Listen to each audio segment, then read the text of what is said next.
Alright, one of my favorite vehicles over there in the right-hand lane. Window down on that thing, right-hand lane.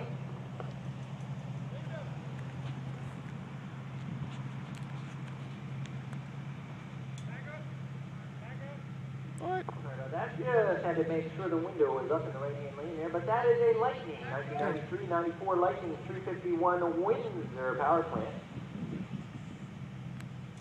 Basically, they took a 1973 Mustang Mach 1 motor, threw a fuel-injected intake on it, head cam everything, and chucked it in there. If you look at all the part numbers, they're all over what is it? Part numbers.